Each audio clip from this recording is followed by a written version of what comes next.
向太那篇万字长文压根就不是封杀周星驰的导火索，真正让整个港圈集体哑火的是洪金宝做完节目之後，記者追問他跟星爺的關係。即係你評價周星馳咧，你睇唔睇佢啲戲㗎？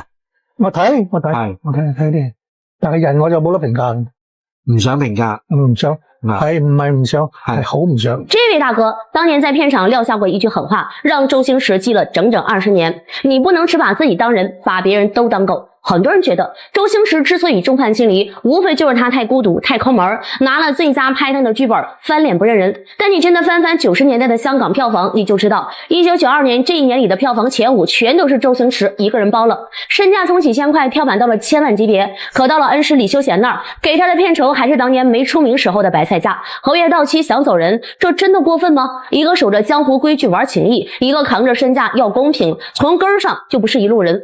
早在1985年，陳奎安被李修賢從片場撿回來，憑借一張惡人臉演活了大傻哥，從此把李修賢當成了再生父母。李修賢後來盯上了跑龍套的周星馳，一部《霹靂先鋒》讓他拿下了金馬影帝最佳男配。同門師兄弟一起廝殺了10幾年，一邊喝酒一邊笑稱星仔大傻哥。大家以為這就是港片下一段佳話的開始，但商人的算盤總是打得最響的，兄弟又算得了什麼呢？周星馳爆紅後，李修賢給他戴上了忘恩負義的帽子，而陳奎安認定一日為師，終身為父。昔日的兄弟成了陌路。1993年濟公裡面的一句台詞，李修緣我殺你全家，粵語發音跟恩師幾乎完全一模一樣。陳奎安到死都沒能咽下這口氣，覺得這個話就是故意在往恩師臉上砸。16年後，鼻咽癌帶走了這位年過半百的大傻哥。周星馳究竟有沒有去病房看過他最後一眼，到現在都沒有人敢拍板確認。可以確定的是，一句道歉等了16年，死都沒有等到。有人說周星馳就是一個雙標的自私鬼，一切向前看。黃一飛67歲的時候跟記者提起當年拍少林足球的舊事，他說一場被酒瓶灑的戲，星爺為了畫面逼真，一次次喊再來一個再來一個。事後黃一飛忍不住了，坦言拍完那場戲我們的緣分就盡了。老搭檔羅家英也說過，拍《大話西遊》時講好了是1部，結果剪成了上下2集，酬勞也只是按1部的錢。後來請他去拍少林足球，說好的角色臨門一腳被刪掉，但你也得看到另一面，他唱了半輩子的粵劇，連1套房都買不起，跟着周星馳拍了2年戲，直接一口氣拿下了2套房。真正讓羅家英覺得遺憾的，壓根兒不是那點錢，而是從走火入魔的猜測，到後來2個人同框一笑時，他淡淡的說出4個字，心裡遺憾。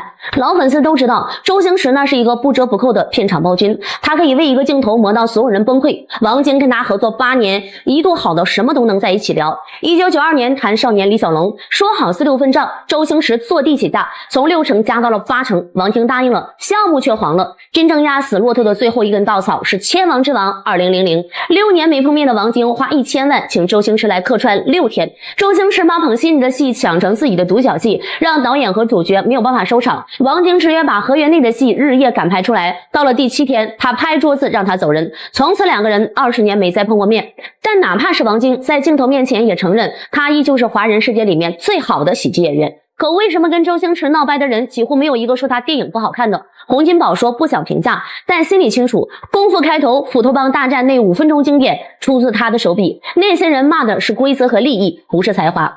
但你有沒有想過，這個圍剿周星馳的局裡，真正難的不是那些跟他翻臉的人，而是始終沒有跟他翻臉的那一個吳孟達。達叔當年在一檔節目裡跟主持人聊起周星馳，說了一句讓很多人心裡咯噔的一句話。